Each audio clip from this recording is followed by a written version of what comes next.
Ah, right, right. Um,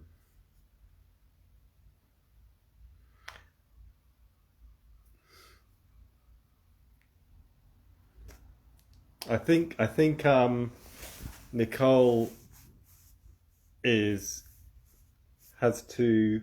I have to. Nicole, it's the first time I've done one of these, so I think does Nicole have to ask to join or something? Anyway, yeah. So I'm about to interview Nicole Purdie, Prince by the Bay. There we are. Right, go live.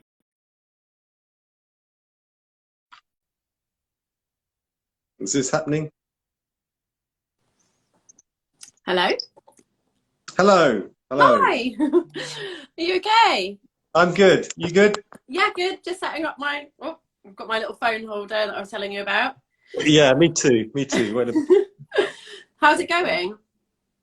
Very good, thanks. Yeah, how are you? Yes, brilliant. Yeah, just I literally just finished doing a printing session about 5 minutes ago, so I'm still slightly covered in blue. I don't know if you can see my blue fingers. Go on, let's have a look. Let's have a look. uh, Oh yeah, yeah, it's like sort of like a nail varnish. It's quite nice, isn't it? brilliant. Right, I'm just trying to get right here we are. I think that should do it. Yeah, Um, got a good spot. Propped it up. yeah, going It's there. difficult, isn't it? It's weird that you can't do it from a laptop on Instagram. You have to do everything from a phone. It's very app based. So yeah, I've constantly got my phone on me these days. Cool. Great. And you can hear me okay? I can hear you. Yep, Um, it's all good. fantastic. Yeah, we're Yeah. good to go. Okay. You got your coffee? I've got a tea actually. A Yeah. little Earl Grey tea. So yep, nice little afternoon chat this is, isn't it? Hopefully. Right. Well, hello, Nicole. Hi. We've yeah, I've known Nicole what about 6 years or something? Yeah, it's gone so quick, hasn't it? It feels like Yeah. not that long ago really. I was helping out with was it 20 you said it was 2015 in the thing you shared, is that right? I feel Yeah, like I it was think yeah, carry on. I feel like it was 2014 because Yeah, it might have been. I don't know because I know that I moved into this house in 2015 and I don't know whether maybe we'd just done it and then I moved in here in the October because it was wasn't it September time, something like that it happened. Yeah, well it was I met you at I think a private view at Bridport Art Centre Yeah. and you just done a big mural on the Yeah. Oh yeah, yes. It's all ringing a bell now. that's right. Back through the mist of time. Yeah, I did a really big mural. It was the whole length of the bottom bit of the art centre, which was quite an undertaking. Yeah. But that's sort of that was the kind of art that I was doing back then, doing sort of lots of live kind of drawing for festivals and murals and sort of things on a big scale. So I was quite in the zone for doing that, and it was a really fun project, kind of about the community of Bridport and the art centre and all that kind of thing. So yeah, it was good. Yeah. Well I was because I directed Bridport Open Studios for about 10 years and the because we've now got a Tash Lumes, Okay, Natasha, yeah, and she's helped for about 5 years now, so that's great. We've got a bit of stability. yeah, a good team. Although I did step down last year, so How did but you? yeah, But but I've got last year's a weird one though, isn't it? it was weird, yeah. Did it happen or you can't have No, that done? didn't No. happen. Oh yeah. So but yeah, so before I found Tash, I was always every year I was looking for another assistant. So that was when Yeah, we I stepped in. yeah, it was great. So Yeah. and you've done quite a lot of well, you've sort of been a PA and stuff as well, haven't you? So Yeah, I've done a whole mix since we last properly hung out doing Bridport Open Studios. I've done a real mixed bag of stuff. So yeah, kind of what you do really when you're an artist, but trying to that's what you want to be, but you doing other things like you to make money and you're a mum. So I did I think I was still doing cleaning when I worked for you. Like, I think I was doing a bit of cleaning on the side. That was mainly what I was doing. So then, and then I worked as a PA, and then slowly kind of fell into doing some marketing, which I really got into, because it is sort of, it kind of can be quite creative. And I kind of taught myself, I kind of relearned all those kind of like graphic design programs like Photoshop, which I'd done a bit of at uni, but I hadn't really used it because I'm more of a kind of handmade artist myself. So yeah, kind of retaught myself all that and got the Creative Cloud app. So I was doing lots of making posters and graphics and things, which was really, really good, and sort of did a few different roles working for different places doing various things within that. And that kind of really got my creative juices flowing again. And I was like, I actually really want to do art and make things. So I just sort of started getting back into it in my spare time, doing drawing and stuff. And yeah, and then printmaking suddenly came after that. So yeah, it's been kind of a bit of a journey really of rediscovering my kind of artistic side. But meanwhile, you've got how many children? I've got 3 now. So 2 older ones who are sort of, one in Colfax, one just about to go to Colfax, and then a little mini one who's preschool age. So quite busy on that front as well, kind of trying to balance all the things. And obviously they've all been at home the whole of last year and stuff, so doing homeschooling and kind of balancing all manner of things. So it's been quite chaotic, quite chaotic time.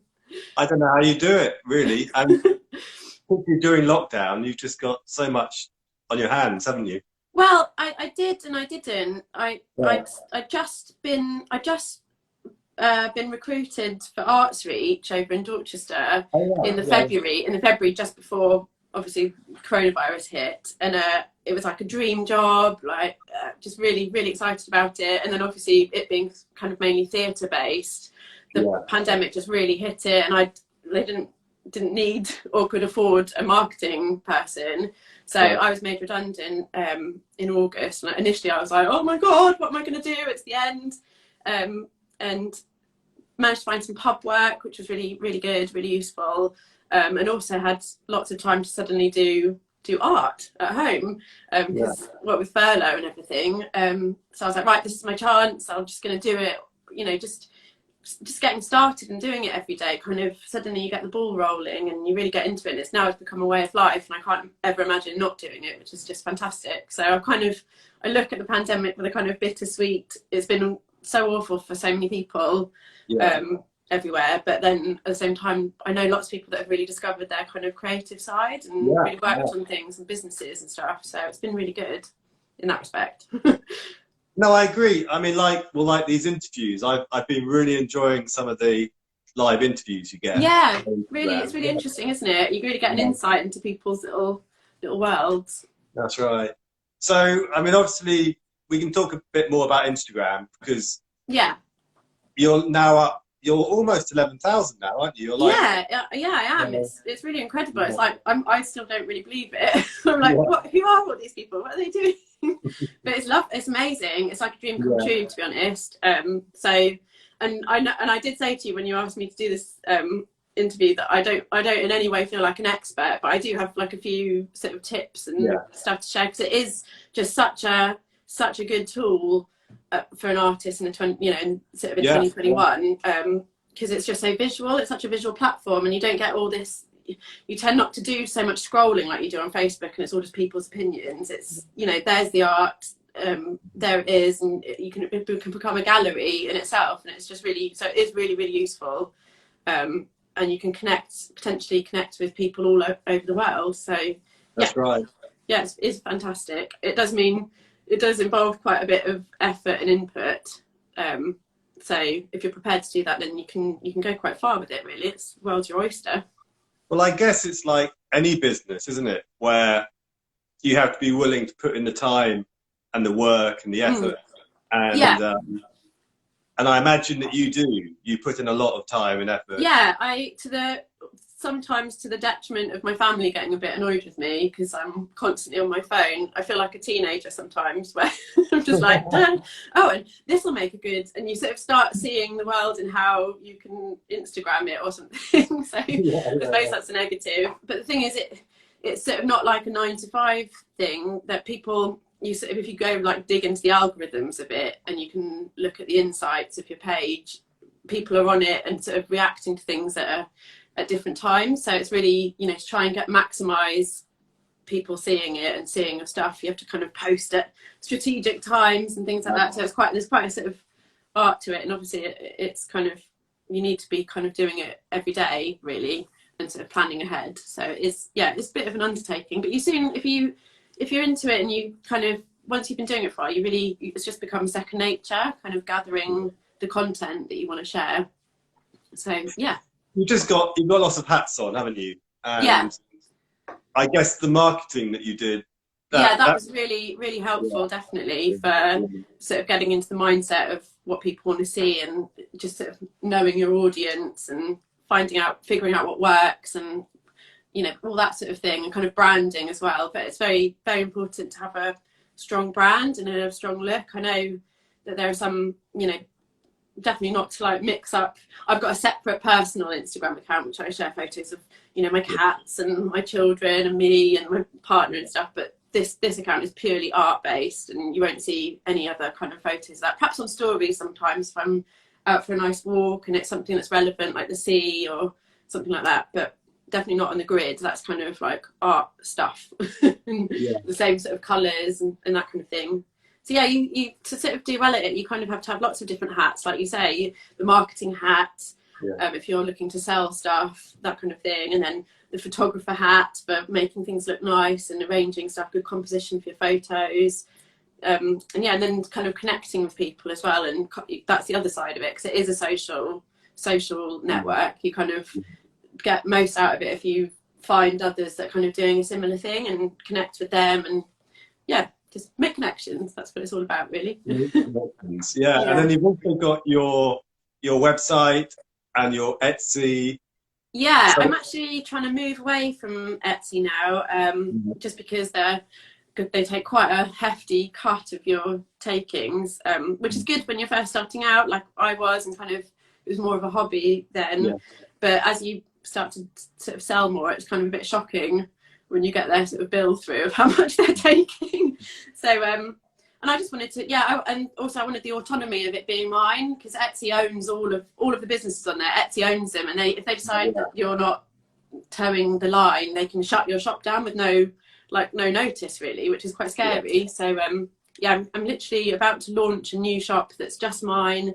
It's being built. I think I'm aiming for Monday, which is really exciting. So scary but exciting. Hopefully it'll do well. Who's making that for you?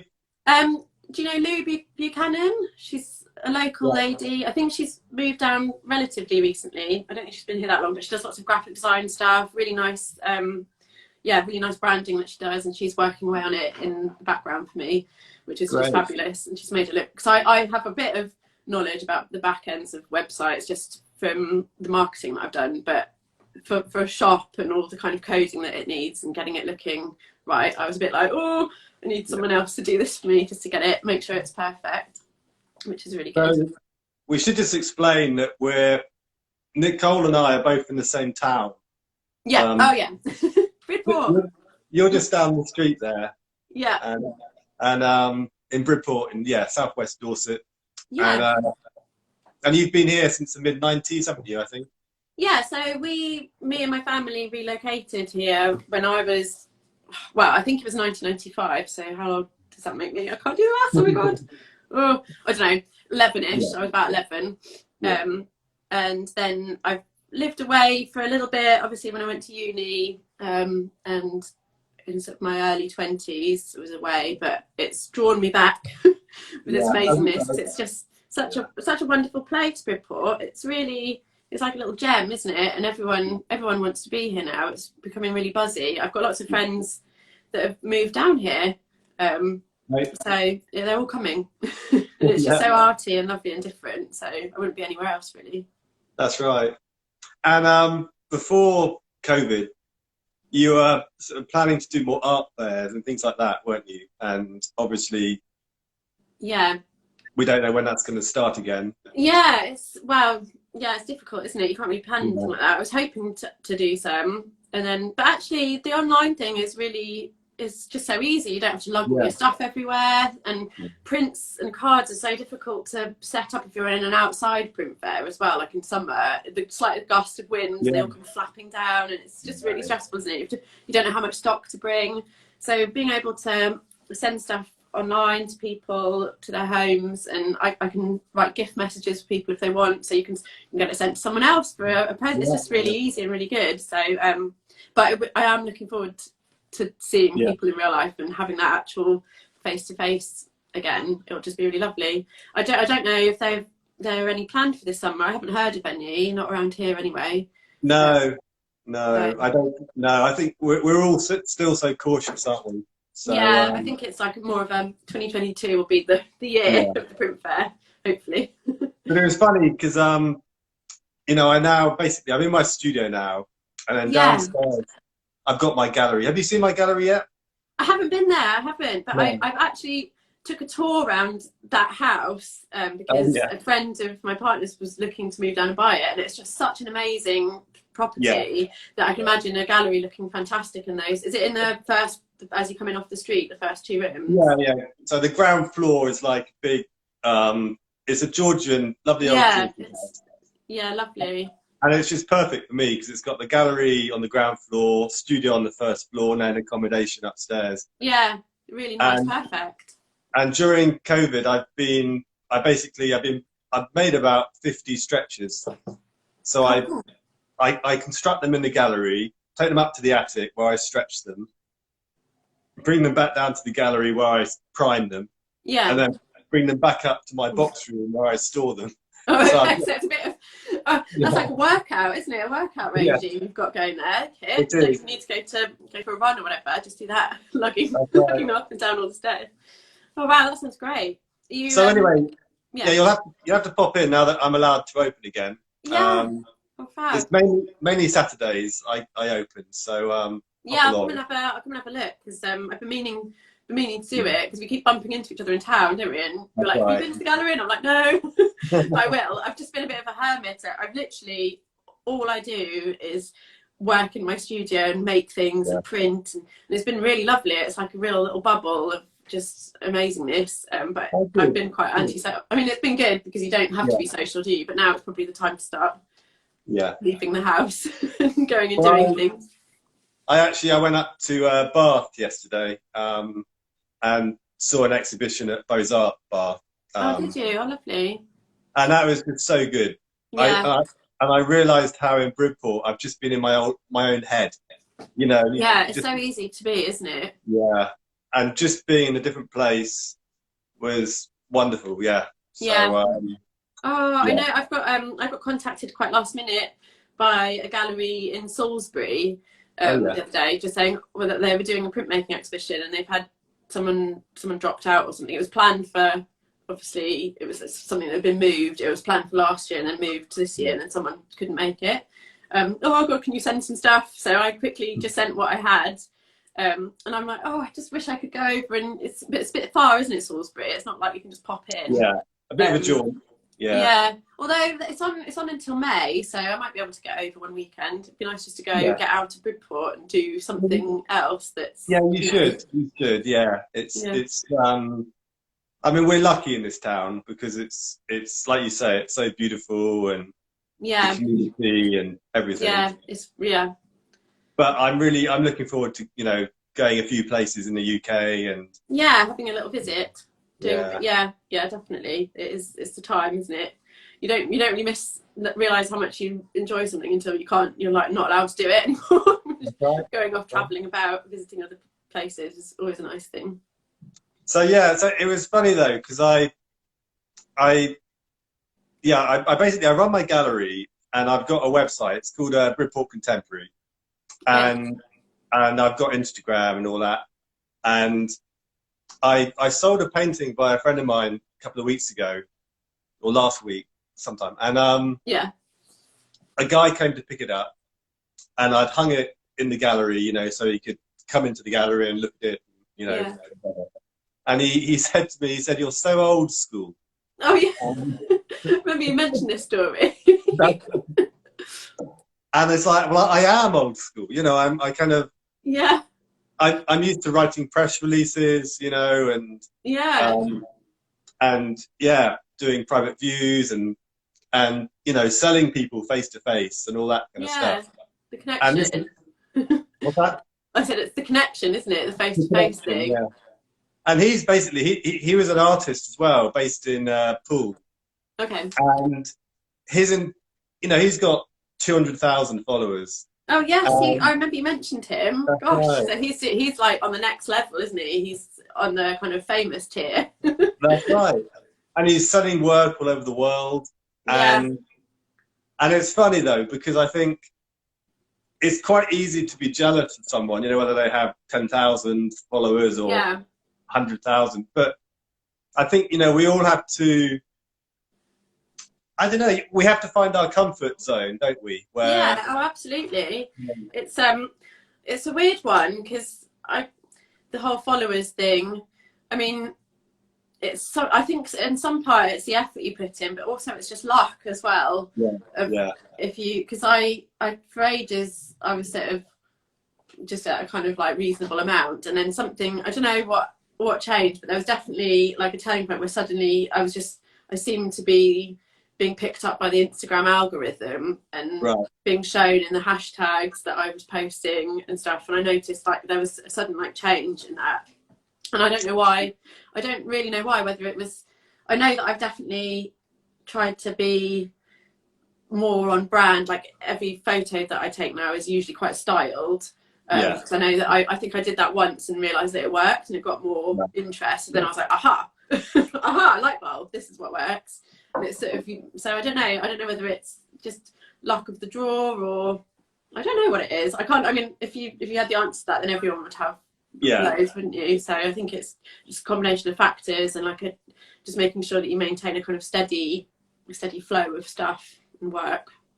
So. Yeah, because I think, I mean, I've been following you since you started, and I think Yeah, last year, yeah, you were, yeah, like you were saying, you were quite sort of low, weren't you? Sort yeah, of around my sort of figure. yeah. And then, I don't know. What's your number then? I don't know, I don't know. a I few can't hundred. remember. It was just it was sort of lowish for a while, and then I think when I got to 1,000, then it did pick up slightly. Yeah. So, but yeah, But you were posting every day. You yeah. were. Do you know what actually what really has made it take off is really maximizing the reels function, Really? which is the little, I don't know if you've seen any that I do, the little videos where you can like Yeah. splice stuff together and put it with music, which because I Yeah. love music, and Jack, my partner's a musician and Yeah. used to do lots of murals at festivals and things, so music's like really important to me. And I thought it was a fantastic function. Initially I was a bit like, oh, why do we have to be filmmakers now as well on top of everything? As if there's not enough pressure.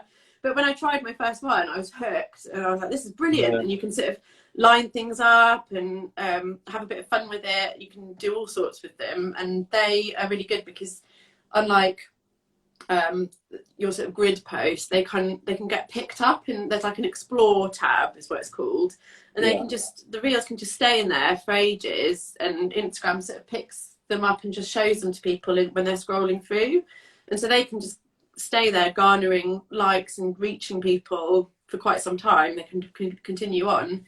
So that when I started doing those properly and sort of kind of like utilizing my iPhone 11, I didn't realize that I had my like iPhone set to its lowest quality setting for videos, and I didn't realize for ages.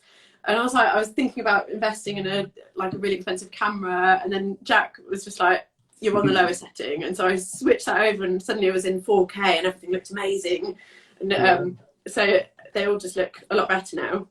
So yeah, so that's a really good tip for kind of reaching a wider audience, is definitely utilising all those kind of things, and having a bit of fun with it. You do that revealing thing, don't you? Yeah, I do a reveal, which is so nice. I think people love those. They're so nice to watch, aren't they? Especially if you've done the lead up with a bit of carving, a bit of printing, and then it's like right at the end, which is always really nice. That's one of my favourite bits of printmaking, is the big reveal, because you can spend ages working. You have an idea of what the print's going to be like, and you spend ages working on it and carving it, but you still don't really know, because obviously it's the mirror image, isn't it? And you peel it back and it's just, yeah, it's a really nice feeling when it's all gone to plan and it looks good. Sometimes it's not so good and you're a bit disappointed. I guess you do some tests before you do the final one, yeah? Yeah, well, I actually, as my skills in carving have got better, I find that I don't need to make so many edits now. Before I would do a test print and there'd be lots of areas that I needed to tidy up. It depends how complicated the design is. If there's lots of little fiddly bits, and sometimes it needs quite a lot of tidying, because you can't really, your eyes go a bit funny looking at a carving. But yeah, so yeah, usually a test print, maybe in a cheaper ink, and then use the more expensive ones for editioning. So yeah, test print. Sorry, you've gone a bit quiet. Wait a moment. Oh. No, it's my fault. I got a call. Oh no! There's no way of disabling that, is there, when you're live? You'd think it would sort of cancel it out. Can you hear me? I can still hear you. Let me just put an earbud in. That might help. Oh yeah. Ah, perfect. Is that better? Ta-da! Hello? Is that okay? Yeah? Yeah? Okay, cool. You look confused. No, it's not happening. Well, we could hang up and then try again? I can just about hear you. Let's keep going on. You can hear me okay, yeah? Yeah, I can hear you fine. It's just whether you can hear what I'm saying. Yeah. So my next question is, do you do all your editing in phone or use a laptop or something? What, for my reels? For you often do a post where you've got like, you're making the print and you're cutting it and then you're revealing it. So yeah, so you can just I just do that all within the app. So the reels function is really useful. You get your like little bit of video and you can work out which section you want to use, and it just does it all within. I mean, I know sometimes people use TikTok and that kind of thing, but that's like a step too far for me. I have no idea about TikTok. It's just like it's something that my daughter uses and she's 12, so or you can use, some people use the iMovie app as well, but I tend to just do it within Instagram, because it's all really it's all really easy, and it's like really easy to use, and just all looks really nice. So yeah, ease of use is the best way, I think. Like, I guess that's what's great, isn't it, with the mobile phone? Yeah, everything is contained within it. Yeah, so it's one whole thing. Yeah. Like my whole business is conducted from my phone, really. The other day I turned it off because it had gone a bit glitchy, and I realised I hadn't turned it off for ages. So I turned it off, and then it like took ages to turn back on. I was like, oh my god, my life, what am I going to do? It was like a scary moment. So I'm a bit like, I'm not going to turn you back off again, I don't think. Just in case. Don't really trust it. But yeah, it's really useful. I sort of upgraded to the iPhone 11 back at the beginning of last year, actually, and it's just so good. All the different features, and the camera setting is amazing. You get really good quality stuff, and the screen's a bit bigger for doing Instagramming. Obviously, the bit that you write the text in is so small, it can be a bit of a pain. So it's useful to have as big a screen as possible, really. So what about the you've got to write little blurbs underneath what you do. Yeah. Are you good at that? Just coming up with little ad libs, or? I think, I've always enjoyed writing, and that was quite a big part of the marketing as well that I was doing before. Is knowing what to write and kind of like have sort of growing the voice of the brand, if you like. So I have quite a chatty sort of voice on my Instagram posts, and sometimes quite a playful one as well. My reels can be quite funny. I try and do like little silly things in there, not take it too seriously.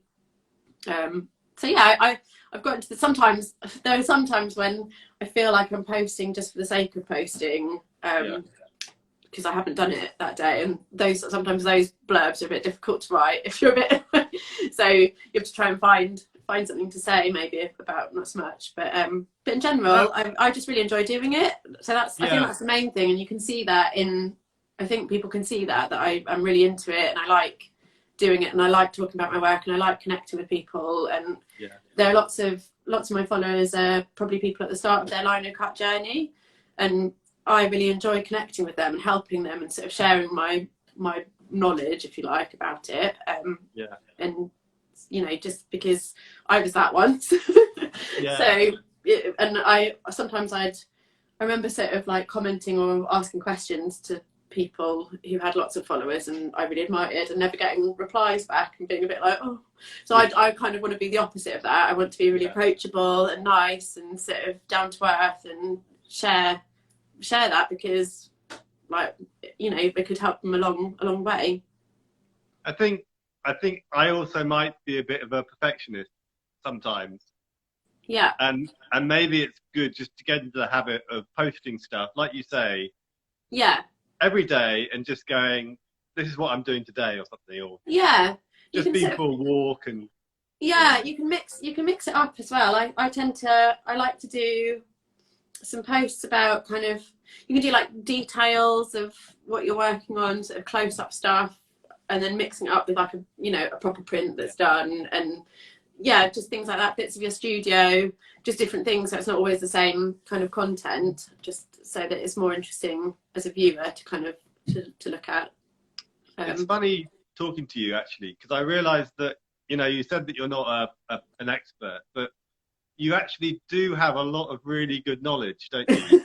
I suppose it's funny, because I suppose it just builds up after a time of doing it, and you don't realise it's become kind of second nature. Like, for example, another good tip is that I've got this phone holder that the phone is currently attached to. I've got a couple of them, and I sometimes, when I'm just printing or doing whatever, I just have my phone filming just for the whole time, or just snippets, because then that gives you content that you can then, I might not use it that day, but I can turn it into reels or something. And that's just a really good thing to do if you want to kind of grow. Well, if you want to have content, really, because I suppose that's what it is, isn't it? Having an Instagram account is being a content creator.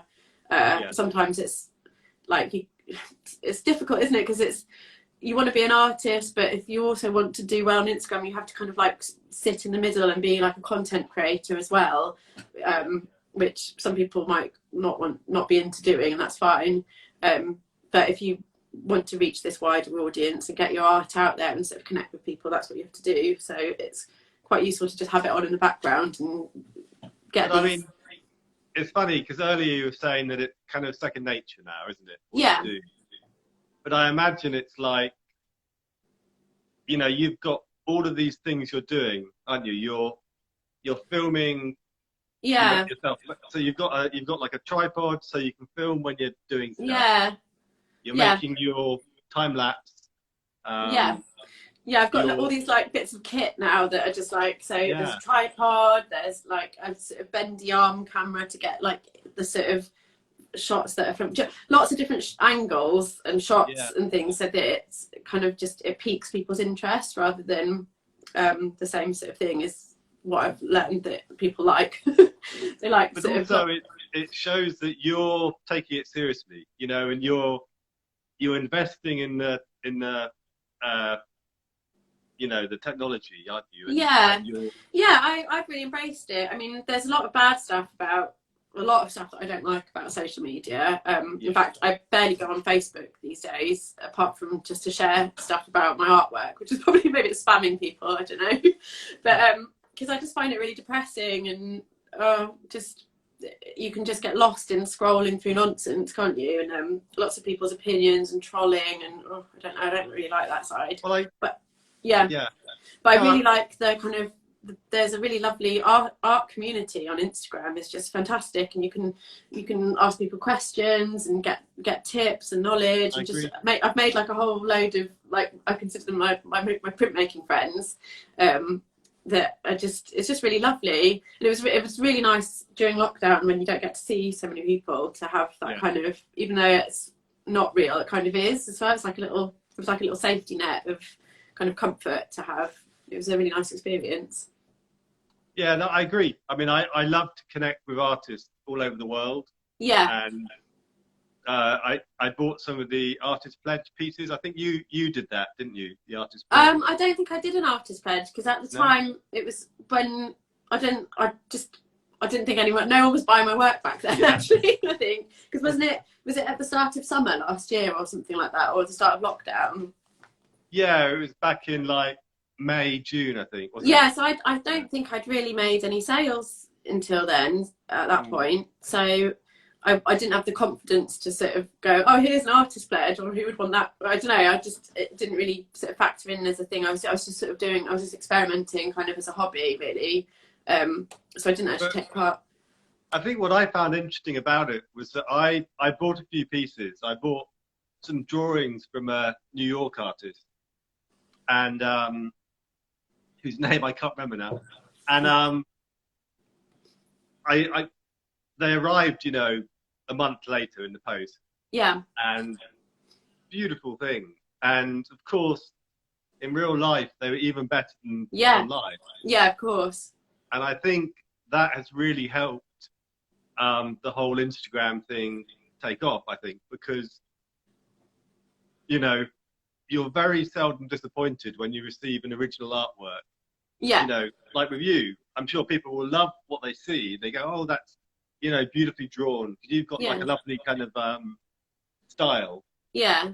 But then when the print arrives, you know, and it's... Yeah, I've bought work from people that I admire online, and when it's come, you're just like, oh wow, well this is, yeah. And I've actually had, because on Etsy people can leave you feedback, which initially I was like, oh, is that a good thing? But I've got over like about 100 reviews now, and they're all just so lovely, and lots of people say that it's even better in real life, or better in the picture, which is really, because I mean it is difficult. Sometimes it's difficult to photograph the cut, like you need good lighting, and it's good now that it's spring and the light's better, but sometimes trying to get a true sense of the colour or what the paper's like is really hard. But again, this is what I mean. This is where you've made that, you're willing to put that attention into it, aren't you? You know, you've got to get the lighting. Yeah. You've got to,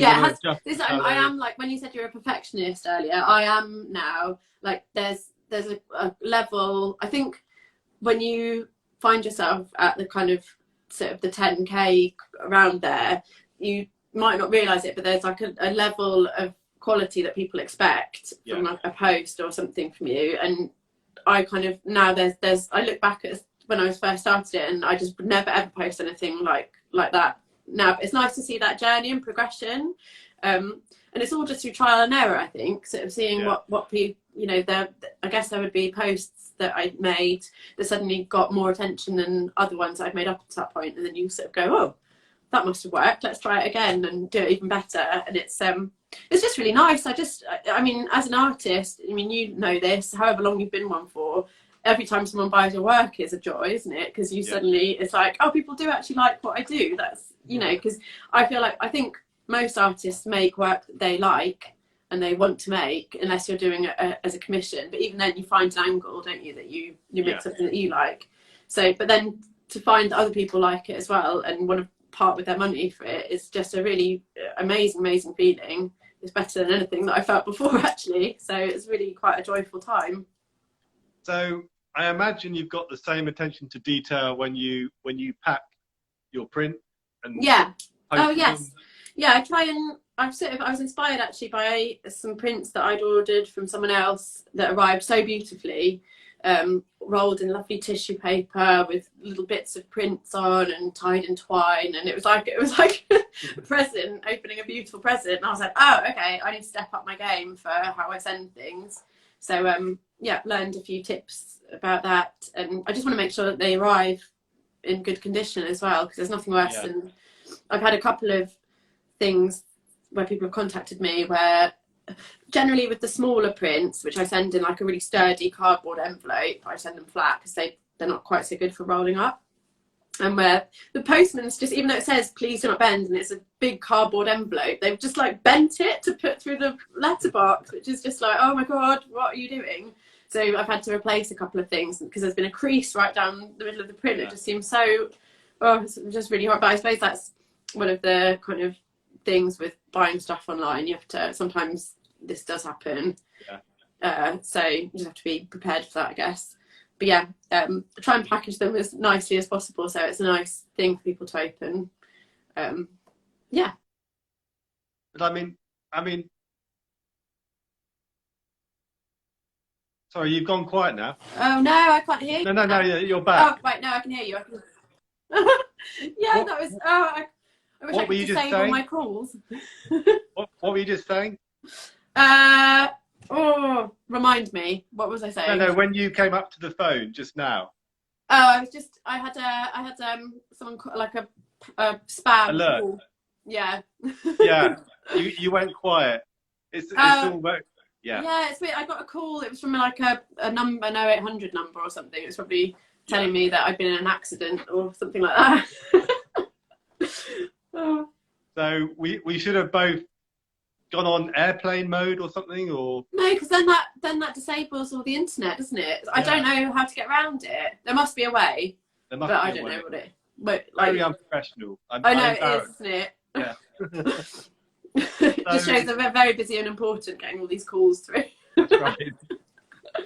So, but I think in a way, what's interesting to me, Nicole, talking to you, is just realizing how much attention you put into all of the, both the marketing and the packaging.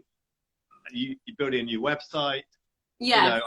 Because I think part of the problem in a way with, those of us with smaller followers is you sort of think, well, what am I doing wrong kind of thing, or, why aren't, more people following me? But you've really kind of, you're taking care and attention, you're buying the equipment, you're putting in the time. Yeah. I imagine you're enjoying it. Yeah, I'm really enjoying it, which is, I think, underpinning the whole thing. Yeah.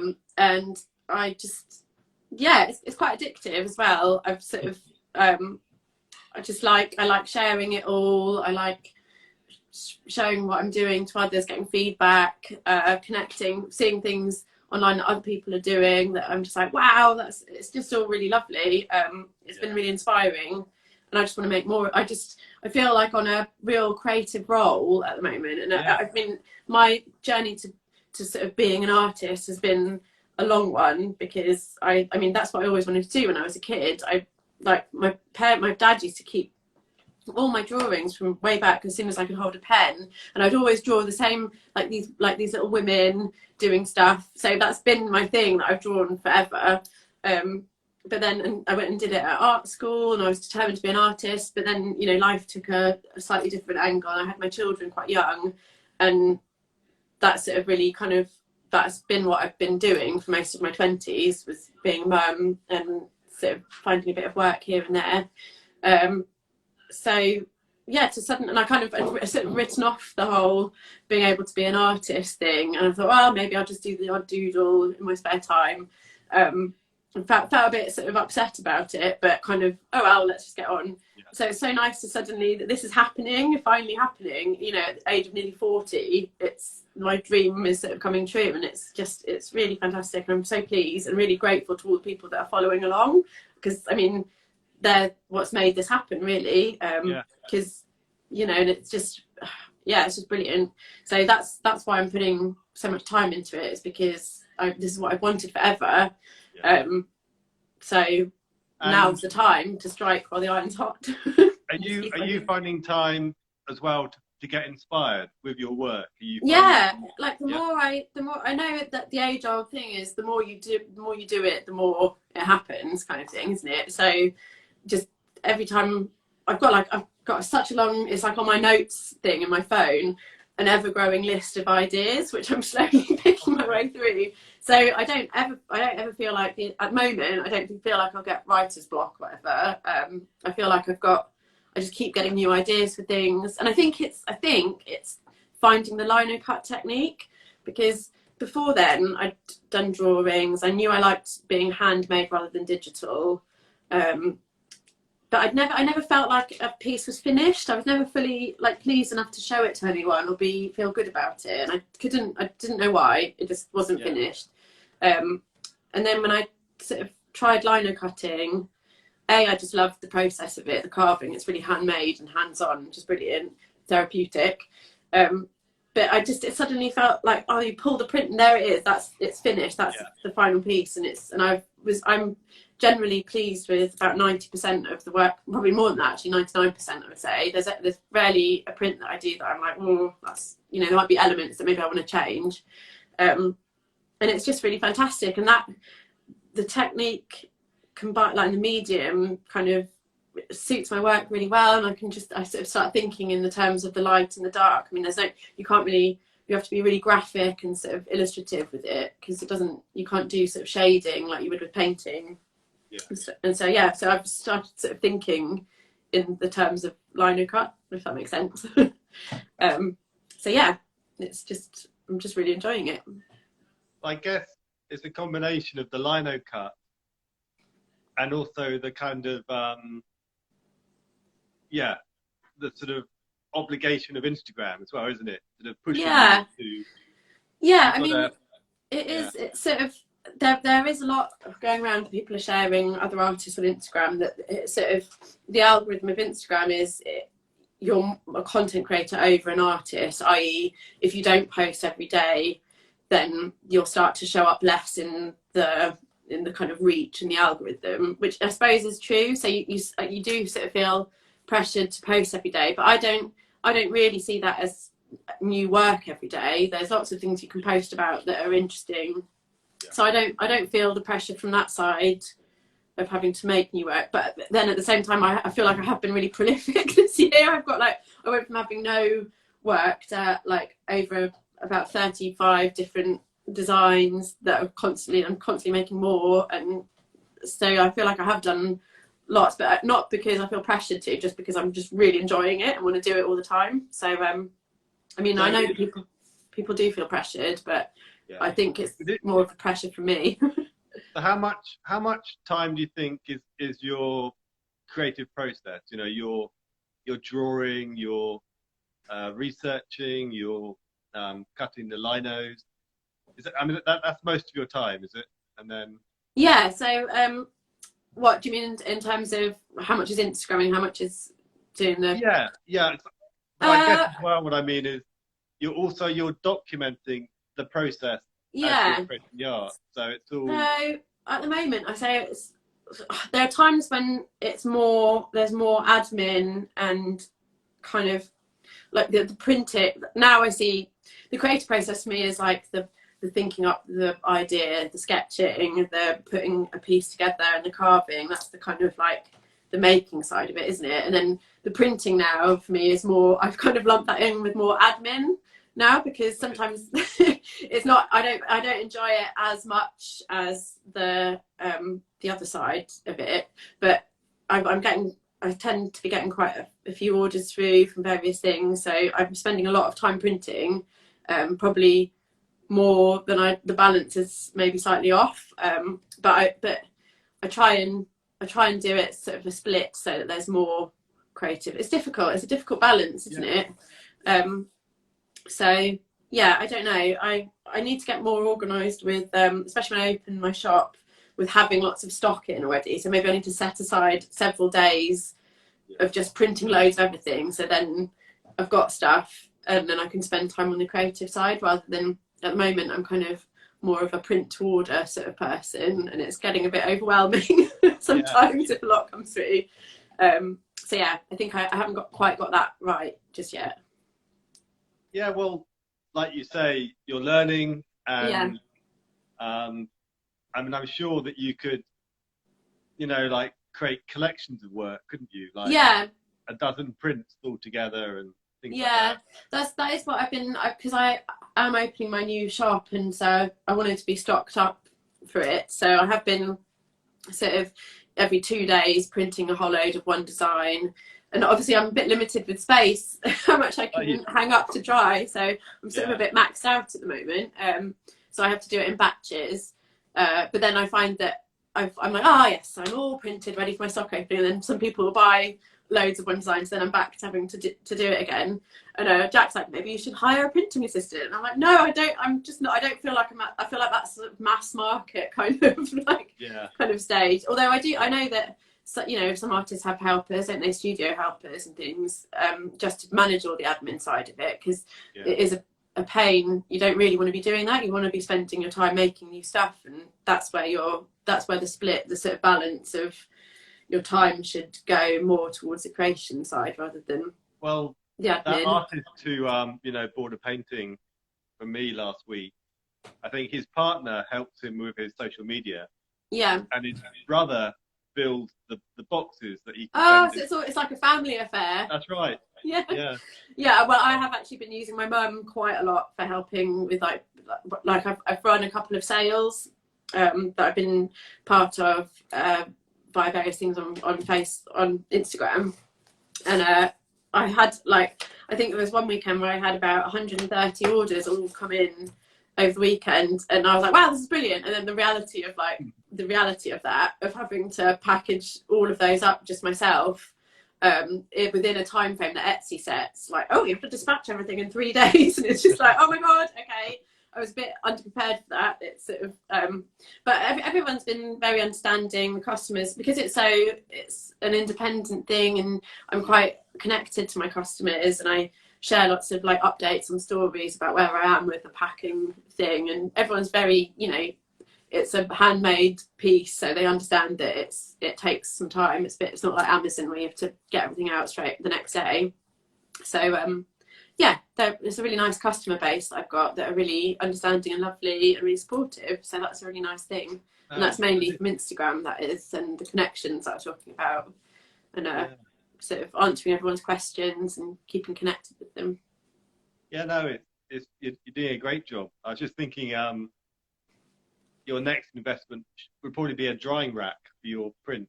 Yeah, I sort of, the kind of old style clothes dryers that you used to get that you could then lift up. I kind of want one of those so I can get it, lower it down, put everything on, lift it up out of the way. But I'm in a kind of little a little old what is it? ex-Magna house, which we put a little extension on, but it's still, there's 5 of us in here, and all the washing that needs drying, and all my art stuff as well. And I've got a massive press that takes up like most of the space. So it's sort of just trying to find extra places for prints to dry is quite difficult. You have got a beautiful new printing press. Yes, I do. Yeah, wheel. Oh, it's wonderful. Yeah, it's got an amazing wheel. It's by a sort of real printmaking family from up in Ironbridge, and they're all printmakers, and they're so lovely. They've I think that the father started out, he made the first press because he couldn't find a press that was doing what he wanted, because they used to be the old kind of ones that just use the weight to press, to do the job. And he's made a gauged one, and it's just so wonderful. It's made a real difference to my printmaking practice. How long have you had that? I bought it it got delivered and set up and made for me in situ in December. So I've had it for a few months now. It took me a little while to get to grips with it, because first of all, I started off printing by hand, which is very, just real hard work. And really sort of patchy kind of results. Like, you just put all this work into it, and it just wasn't great, really. I know some people do get good results with hand printing, but it wasn't for me. So then I saw something called an X-Cut Express, which originally is like a die cutting and embossing machine, but it was only A4. It could only print up to A4, so everything needed to be quite small. So I was printing on that for a while, but that was kind of all the gauge and the pressure was set for you. You just turned the knob to like setting 6 or whatever, and it just did it for you. So then getting this piece of kit that is really about kind of you do everything by feel. They delivered it and they said, oh, you'll get to know, you have to just know by feel what the right pressure is, and you'll get to know it, and it'll be second nature. And it took me about 3 weeks to actually really nail a perfect print. And I felt really, I was like, oh my god, I've spent so much money on this. This is the most expensive thing I've ever bought, really. and I can't work it. I don't know how to work it. And I felt like a bit of a sinking feeling. And then suddenly, I don't know what happened differently, but suddenly it was like, okay, this is printing perfectly. And now it's every time it's just beautiful. And it's just a real joy. Yeah, it's a real joy to work with them, like pulling it through on the lovely massive wheel as well. I feel really, really lovely. Can't beat it, can you? Yeah, I know. It was just fantastic, really good. No, because we both went to Bournemouth College. Oh yeah, it's the arts university now. It's really, that's right. Very good college and university actually. Yeah, really good. I Did missed you do my a time there. foundation course as well?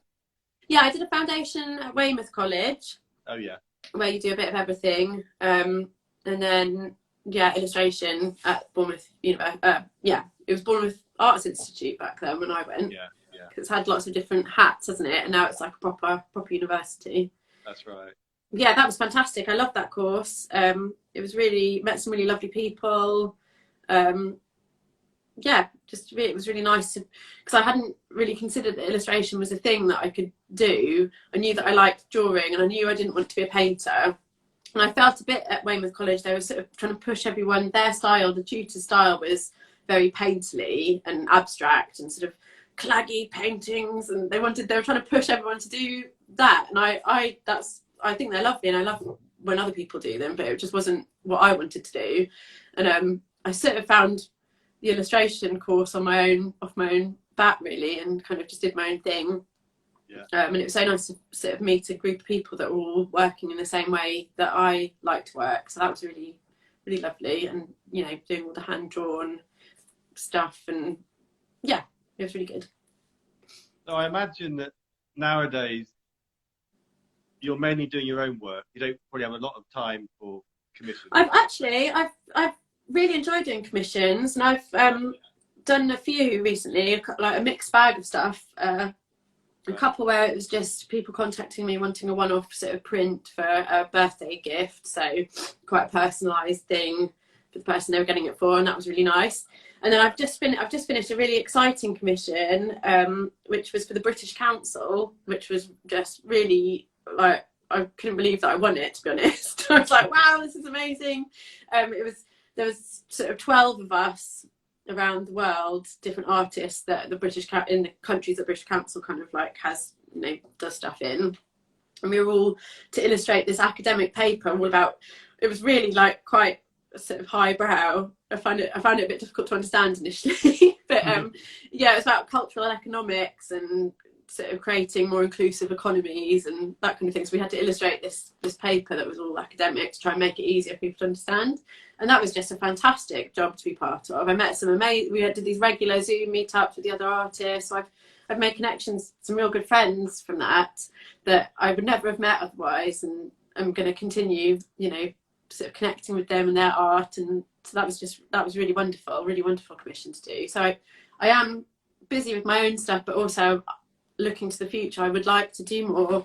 I mean, having trained in illustration, I would actually like to get some more commissions, and I'm possibly looking into illustration agencies maybe, although I'm quite niche, so most illustrators, the commercial ones, have to have a quick turnaround, so perhaps carving something from lino and printing isn't the best way, but there's always someone out there who wants that kind of thing. So I'm going to look into it. Your style would work nicely with a book, wouldn't it? There's a few things where it would work really well, and it depends, if it wasn't they need it the next day kind of thing, then it could work for lots of different things. So I am keen to pursue that as a thing for the future. Do you know Paul Blow and Susanna Hubbard? Not, I don't think I've ever met them before, but I definitely know Paul Blow. I follow him on Instagram. He's doing really well, and I just love his work. It's just great. So, you should go and have a chat with them. Because they both used to teach at Bournemouth. Oh, did they? Yeah. So, okay. And they were at my old studio before it burnt down. Oh. They're a lovely couple. They could probably, give you a few pointers. Yeah, because I know that there's so many different agencies. It's all about finding the right one, isn't it? Perhaps ones that represent people that aren't so digital based, because everyone's. I mean, I bought myself an iPad recently with the Procreate app, but I just use it mainly for, it's like a revelation of being able to lay out designs, because you can work all in layers and move different things around. But I know that like quite a lot of digital illustration has all gone down the Procreate way, and you can sort of tell there's just loads and loads of stuff that all looks amazing, but it all looks very similar. So I need to find an agency that's willing to take a risk with a slightly different style, perhaps. I'm sure there's someone out there. And then, you're doing this thing with Dorset Art Week. Is that right? Yeah, yes. So this is really exciting. We were meant to do it last year, obviously, like lots of things have been moved. Delphine Jones, lovely illustrator from Bridport, contacted me whenever it was, probably 2 years ago now. No, less than that, but before last year. Had suggested she wanted to do illustration collective for Dorset Art Weeks. And I think originally it was like maybe 11 of us, but a few have dropped out since, the pandemic and what have you. So now there's 8 of us, and we're going to be exhibiting in the Lyric Theatre for the last weekend of Dorset Art Weeks, which is going to be just really lovely, because there's such an array of different styles within the illustration kind of umbrella. So it's really nice to have us all together. We're actually going to check out the Lyric and sort of get our head around how it's going to work with where all our tables go and the lighting and all that kind of thing. So that should be good, and everyone should come and see us, and buy things. Well, we can share links in because you're doing Dorset Art Week as well, aren't you? Yeah, I'm doing it. Yeah. Yep. At my gallery. Lovely. And, looking forward to that. So, I guess that's going to be your first art fair of the year then, isn't it? Yeah, it will be. Yeah, definitely. So that would be, I don't know I haven't got my head around whether to do a little collection of stuff just for that. So it's because I know the thing about having such an online presence is that everyone's already seen everything that I've done already, because I share the making of it, I share the design, I share so everyone kind of knows and has seen it and can see it online. So it might be quite nice to have like a secret. I was thinking of maybe doing like a little secret set that's just for Bridport Open Studios, that then people will draw them in to come and have a look. So it's I'll add it to my to-do list. Indeed, yeah. Well, great. Well, nice one, Nicole. Yeah, thanks so much, Kit. It's been so lovely catching up with you. I always find these lives really interesting as well, because you sort of don't really think too much about what you're doing, and then it's nice to then get it out, and sort of, it's interesting for me. Well, I think you've actually got so much more knowledge than you realise. I think you have to maybe think about making a little book or a little. Yeah, it's another thing. Or blogging. Blogging's apparently the latest thing to get into. Yeah, I might have to. Well, yeah. I mean, I am actually, just before we go, I was meant to be doing a workshop, a lino cut workshop, which has been postponed at the Glow Collective, and I'm yet to come up with a date for it. But I am planning to do a series of workshops and things where I can sort of help people with stuff. So maybe I'll have to do an Instagram 101 or something. Well, I think what I find interesting is how you're combining, real world arty stuff with commercial side, presentation, internet, Instagram, photography, music. I mean, it's kind of... There's just so much going on, isn't there? Yeah. I know. You're either into that or you're really not. I think there are lots of traditionalists out there that wouldn't be into it. But you just give it a try, is my advice. Just sort of start it and do it, and if you build it, they will come, won't they? So, yeah. All right. Well, lovely to talk to you. I'm gonna try and figure out how to save it afterwards. Oh yeah, I think when you end it, I think you get a link to save it, but I don't know, because I've only ever been a guest. Hopefully, it won't disappear into the ether. Do I end it? Do you log off first? What happens? I don't know. Shall I try? Thanks so much, and thanks for all the lovely comments. I noticed there's been some comments down below as well, and I saw that someone said they'd bought something, which is really nice. Thank you. Thank you, Kit. I'm going to press the little X button, and if I go, I'll see you in your gallery soon. Okay. All Lovely. right, Thank you. bye, bye. Bye bye. Right. How do I end this? There. Yeah. Anyway, I hope you enjoyed that.